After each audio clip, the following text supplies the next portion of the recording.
Magandang araw mga kababayan ko, mga Pilipino mula Luzon, Visayas, Mindanao at sa buong mundo. Mga Pilipino all overseas, all over the world, magandang araw sa inyo lahat. Separation of church and state.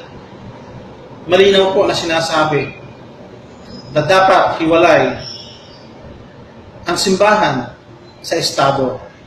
Napakaliwanag naman po siguro nun. Tama po ba?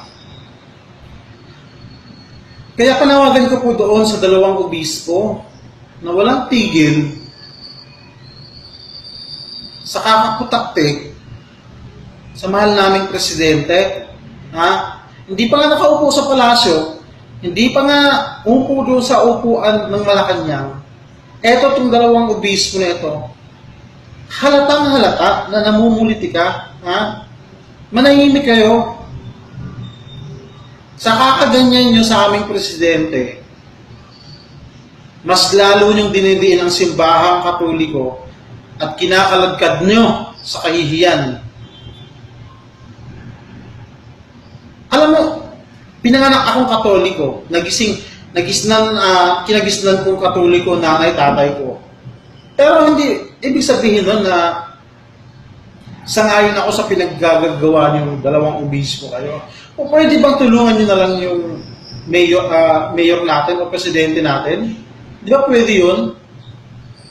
Total, wala rin namang nagawa ang simbahan eh. Sa kahirapan ng mga Pilipino, walang nagawa ang simbahan. May mga drugs, napigilan ba ng simbahan? Hindi rin. Sa malinaw na ang simbahan walang nagawa para sa bayan, walang nagawa para sa bansa. Kaya sana naman tantanan nyo, mga obispo kayo, huwag nyong idaan sa pagsusuot nyo ng abito. Na feeling nyo, pag sinuot nyo yung abito nyo, ang banal-banal nyo. Pwede ba? Nakakabwisit na.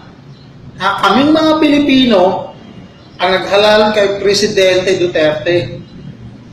Wala ni sino man sa inyo na para lait-laitin yung kanyang pamumuno. Kung meron mang mas nakakaalam sa kabutihan at ikagaganda ng bansang Pilipinas, walang iba yon kundi si Presidente Duterte. Hindi kayo. Lalo ka na Oscar.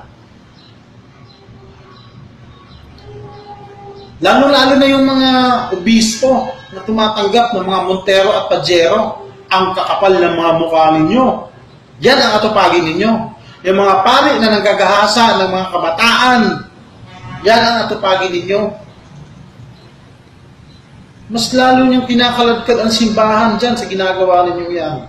Nakakawala ng respeto. This is not the battle between the church and the president, presumptive president. This is not the battle between the religion. Paninindigan ko ito. Ang battle na ito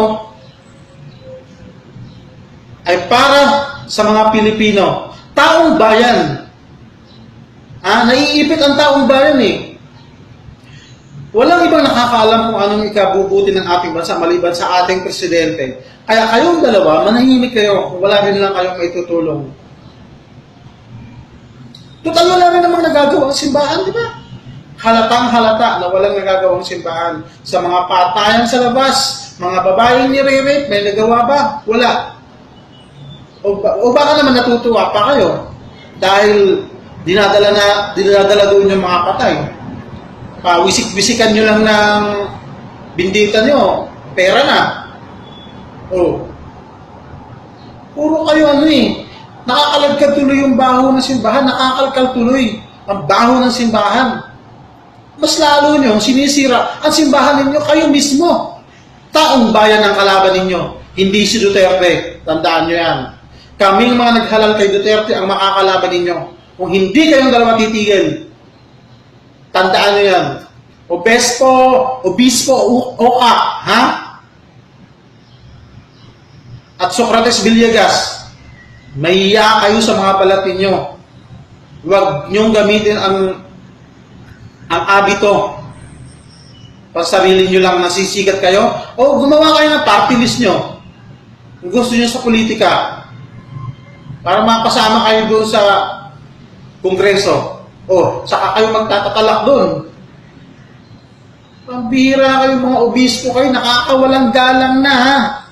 Nakakawalang galang na. Hindi maganda, araw-araw kayo ang napapanood ko sa TV. Alam nyo kung sino kayong mga malilinis? Alam nyo kung sino kayong mga magagaling? Bakit? Wala din naman kayong nagawa eh.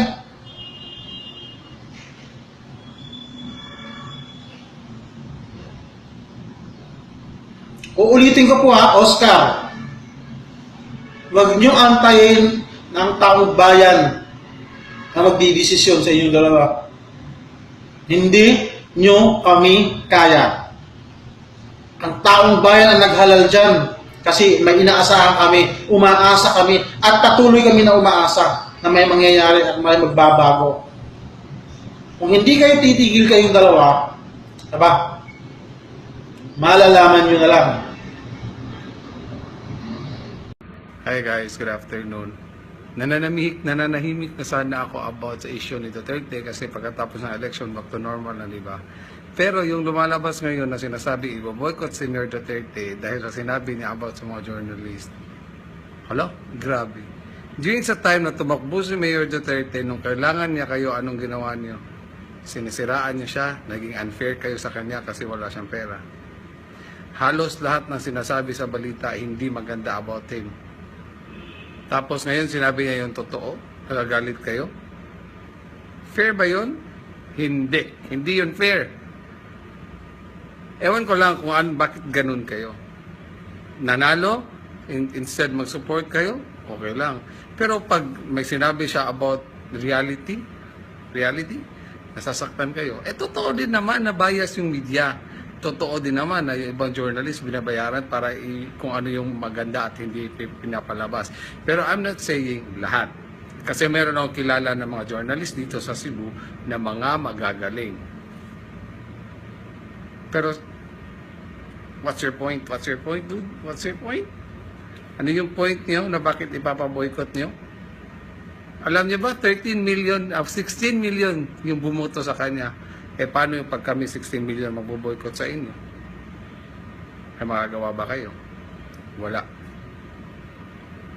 So sana man lang, wag kayong OA. Kasi kami, supporters kami ni Mayor Duterte, no, kahit ano sinasabi niya sa media, pinopost namin.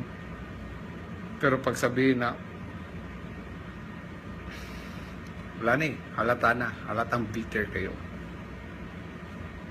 Yun lang. So, magsa-shut up na ako ulit. Okay? Bye.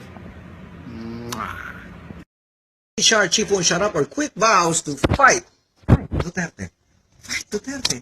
Bakit pa tayo masyadong nag-extend ng effort to fight Duterte? Kalabo ba natin siya? Hindi ba natin tunog? Hindi ba natin siya kakampi? Suriin niyo mabuti. Bakit niyo ba siya ayaw? Bakit ba kayo galit-galit sa kanya? Ito ibase lahat so far. Lahat lang na sinasabi niya. Lahat lang na lumabas sa bibig niya. And I really hope I can explain to you, have an audience with you, na ito ay isang parte ng kanyang equation. Isang parte ng kanyang proseso ng koneksyon sa mga Pilipino at koneksyon din sa lahat ng kalaban. And because sa likod nitong camera, sa likod ng kanyang kampanya, at pagka naririnig niyo siya at nakakasama, yung bang hindi yung bang nagsasalita sa audience, ibang-iba ho siya. He's very gentle, very meek, and ang husay mag-isip. At lahat to, sinasalaysay niya bilang kailangang parte ng proseso. Well, siguro ang pinakamalapit na paliwanag, hindi kailangan niya takutin ng kriminal. Hindi siya pwedeng pabebe pagdating sa mga kalaban natin. At aminin nyo, nung hindi pa natin nakikilala si Mayor, ito naman din ang damdamin natin Sa taping, pagka nag-aantay tayo ng take natin na matagal, hindi ba? Nagmumura tayo. Galit tayo sa mga paring malaswa, galit tayo sa drug lords, galit tayo sa mga politiko na magnanakaw na hindi mo malaman kung sino ang kakampi mo doon until dumating siya. Ang dami. Kahit kahit naman sa mga ilan, sa mga kapatid natin na nasa press, nasasabi natin yan at nagmumura tayo. Ngayon may dumating na tao na kaya sabihin to harap-harapan. Nagulat tayo, na-shock tayo, nalito tayo, hindi natin alam. Teka muna, sino ito? Kalaban ko ba to o kakampi? Pakinggan niyo pong mabuti. Hindi lang ang kanyang bibig, ang kanyang damdamin, pakiramdaman niyo. Kaya natin yan, lalo tayong mga nasa show business. Kakampi niyo siya eh. Hindi natin siya kalaban. Hindi. And CHR, kung tinitingnan niyo siya bilang simbolo ng violation ng human rights, dapat pantay tayo. Ipagtanggol niyo rin ang kanyang karapatan dahil napakaraming below the belt na pang-insulto sa kanya. Jim Paredes, my friend, ang kaisa-isang composer na nagtiwala sa akin na kantahin na kanya awit. Sana hindi mo naman ako nakakalimutan. Jim, magkaiba man tayo ng pananaw. Jim, I'm very, very sure, deep in your heart, you will agree, you crossed the line. When you posted that painting ni James Abbott McNeil Whistler, yung Whistler's mother, Jim, nanay na yun, my friend. Masakit yun. At alam natin, hindi patas, hindi dapat kasali sa mahusay na argumento. You're one of the most intelligent persons I've met sa show business. Sana magkaroon ako ng pagkakataon, hindi lang sa'yo, sa lahat ng ayaw at kinamumuhian sa President. Let me explain to you kung ano yung mga na-discover ko sa kanya. Kasi hindi mo na ako kilala nun eh. Ako talagang kasi nagugulat ako, ba't ang bastos niyan? Pero bakit siya mahal na mga tao sa Davao? Wala akong naririnig ng pangit. Pinunta ko siya sa mga rallies. At dapat pala pag-a-attend ka ng rally sa kanya, tiklis-tiklis ang saging ang lamunin mo para sa potassium, para hindi ka mamulikat. Dahil minimum niyang speech ay 2 hours. 2 hours. At lahat ng mga mura na narinig niyo, grab. Edited eh. Hindi dinudugtong ba't siya nagmumura eh. Pareho ng mura natin ang mura niya. Mas malutong nga lang yung sa kanya. Diba? Marami lang naman tayo kasama sa show business, sa teatro, sa lahat na nagmumura. Pareho eh.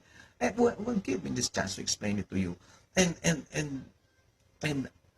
sa likod nitong lahat ng kanyang mugmura, na namimit ko siya, nakakasama, and I discovered a man who is so gentle, so meek, brilliant, and iba talaga ang kanyang strategy. Equation ito at kaparte ng isang proseso kung paano siya kumukonekta sa mga Pilipino, doon sa mga kakampi niya at sa mga kalaban. Tandaan niyo po yun.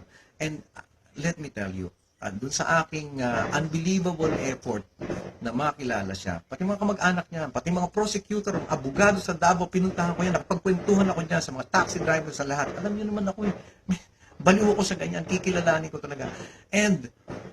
And bottom line, I discovered a man with immeasurable love for his country, immeasurable love for his countrymen, including those who hate him.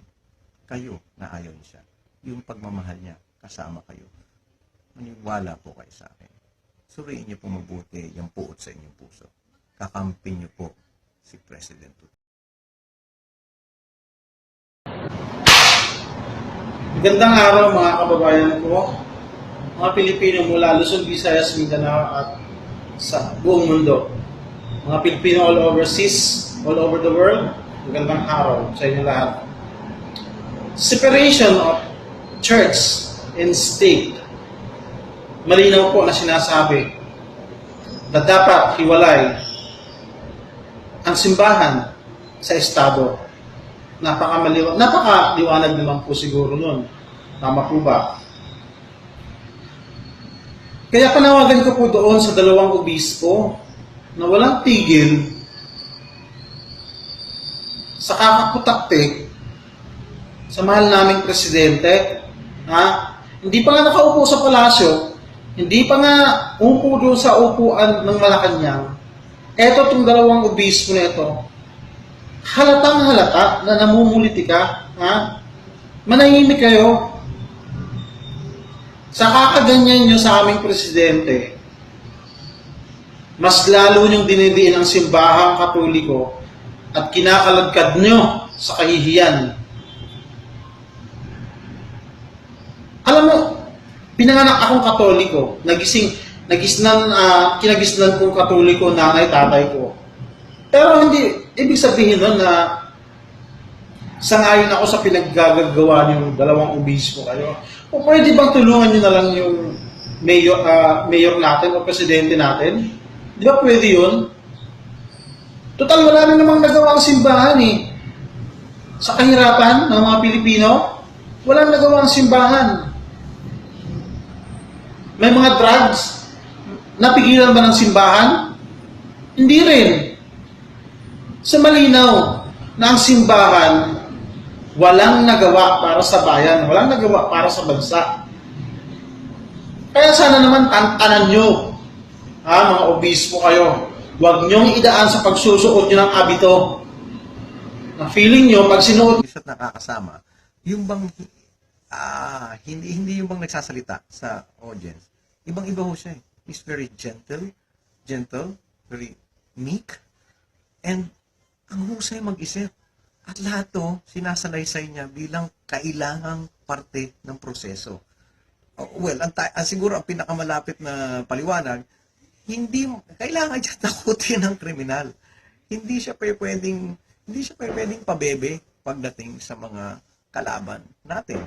At aminin nyo, nung hindi pa natin nakikilala si Mayor, ito naman din ang damdamin natin eh. Sa taping, pagka nag-aantay tayo ng take natin na matagal, hindi ba?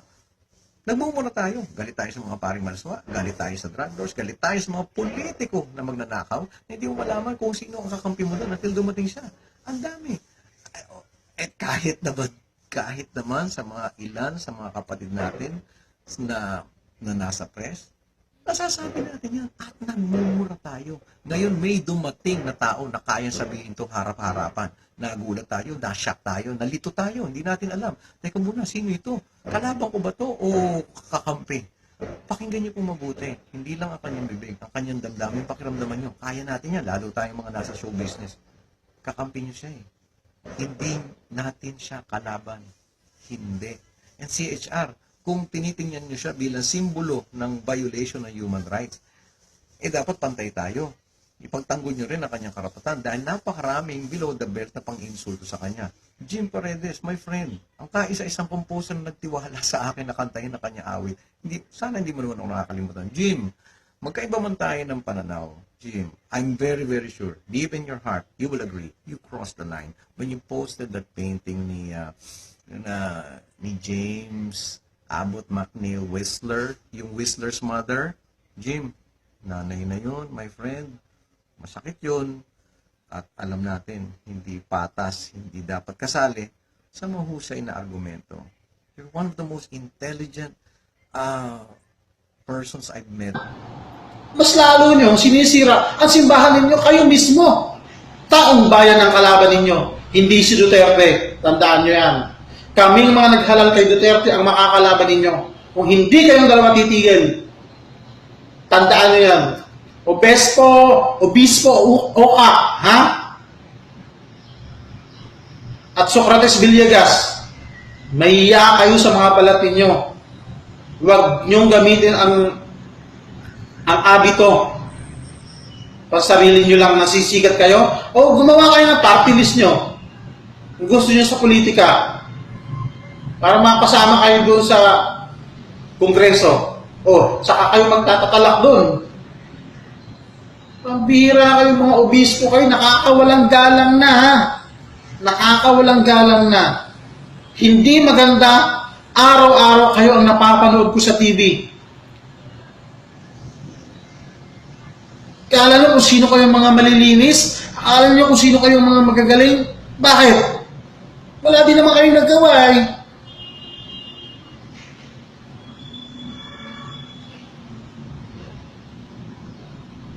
Uulitin ko po ha, Oscar.